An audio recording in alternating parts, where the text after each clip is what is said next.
সামনে তো জ্বর হাপটের দিন আসতেছে, গড়টা বান্ধা বান্ধা না নাকি একবারে নর্মাল হয়ে গেছে, একবারে ডগর মগরি হয়ে গেল রে। আব্বা কি হলো?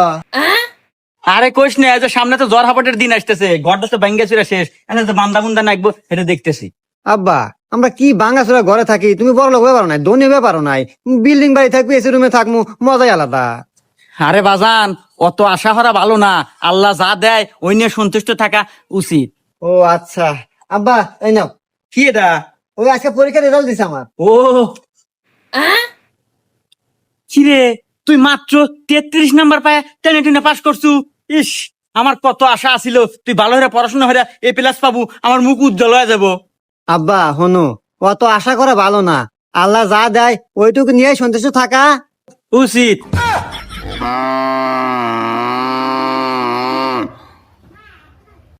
আব্বা তাহলে সন্তুষ্ট থাকো। বাইগান।